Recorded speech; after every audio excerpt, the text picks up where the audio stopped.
Hi, my name is Erica, and today I'm going to be talking about pre-eclampsia. So, pre-eclampsia is a complication in pregnancy.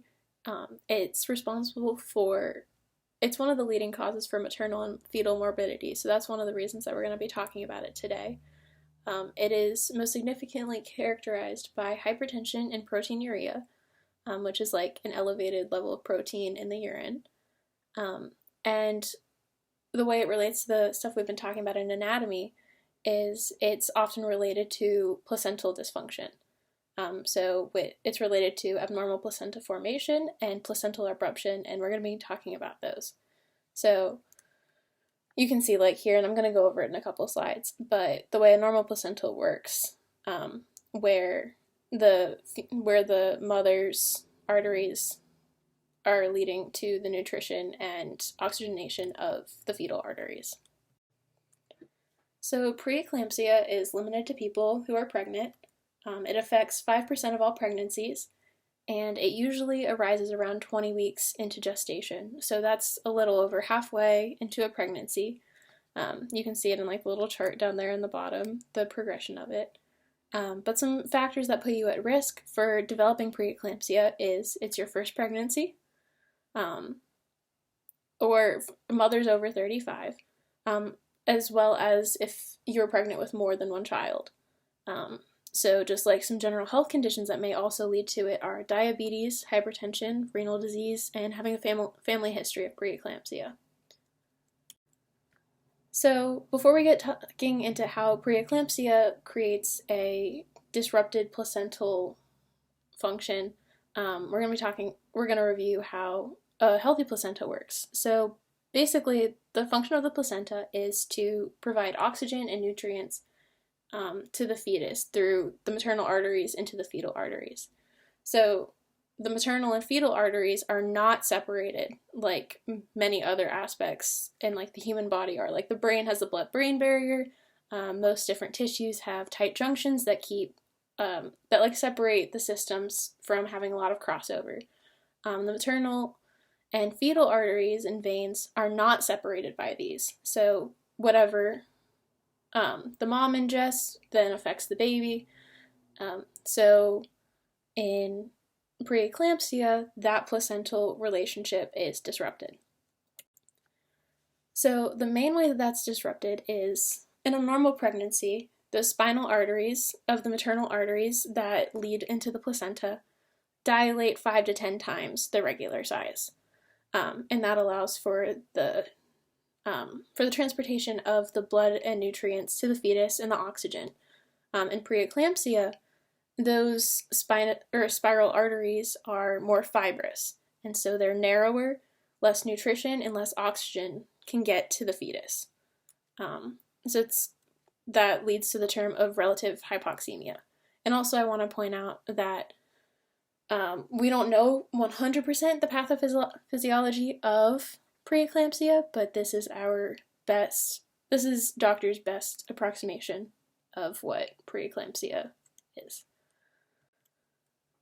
So relative hypoxemia means a lack of oxygen in the fetal arteries, and so that's happening because those spiral arteries from the mom are too fibrous, they're too narrow, the oxygen can't get to the fetus. So that triggers an immune response, and the placenta releases pro-inflammatory proteins. Those pro-inflammatory proteins then influence the endothelial cells of the mother. So what happens is basically the blood vessels of the mom don't work correctly because of that inflammatory response. So the pores dilate, they become more permeable, so the endothelial cells of the blood vessels are more permeable. That allows for water to then leave into the tissues. So fluid leaves into the tissues, protein leaves into the tissues. So additionally, that maternal endothelial cell dysfunction also leads to vasoconstriction. So that because those vessels aren't working as well, they constrict, and also the kidney retains salt. So this leads to hypertension. And hypertension and proteinuria are the two defining characteristics of preeclampsia. So with that vasoconstriction, that's a result of the placenta releasing the pro-inflammatory proteins, which leads to endothelial cell dysfunction, leads to local vasospasm or vasoconstriction. And so the local vasospasm happening at all different parts of the body lead to different systemic failures. And so that's what also differentiates preeclampsia from hypertension, chronic hypertension, and other aspects of pregnancy, is that systemic failure.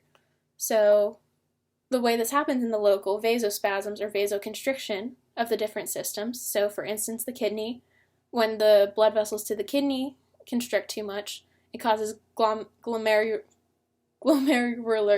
damage, which can lead to oliguria or proteinuria. The oliguria is basically you're not peeing, so women with preeclampsia may not be going to the bathroom as much, or proteinuria, where there are elevated levels of protein in the urine, and that can also be tested for. That can also lead to problems with vision. So the vasoconstriction leads to blurred vision. The mom may experience see flashing lights or scotoma, which is a little blurry, fuzzy in your vision. The vasoconstriction to the liver may cause severe injury and swelling to the liver, which increases liver enzymes, it stretches the liver capsule, and it can be defined by having right upper quadrant pain. So that's another symptom that can be identified in preeclampsia patients. So that's the right upper part of their abdomen. And so then that vasoconstriction in the brain also can cause severe brain damage. So it can lead to something called cerebral edema, which can be characterized by headaches, confusion, and seizures. And so that seizures is what differentiates preeclampsia from eclampsia. Eclampsia is defined by having seizures. So the way that happens is those endothelial cell dysfunction, where the fluid is flowing out into the tissues. Edema is too much fluid in the tissues, it's like swelling, and that's what causes the headaches, confusion, seizures. That is what's caused by preeclampsia, edema is a common symptom. So that's what leads to the seizures, which is a very severe form of eclampsia. So then this is kind of a recap of those symptoms. Women who have preeclampsia or people who are pregnant that have preeclampsia, often some symptoms are edema, headache, visual disturbance, right upper abdominal pain, or lower abdominal pain. And that's related to placental abruption. So we talked about this in class. Placental abruption is whenever the placenta isn't correctly receiving enough blood from the maternal arteries. And so the placental may separate, it may be displaced, that sort of thing. But it could cause deformation in the fetus.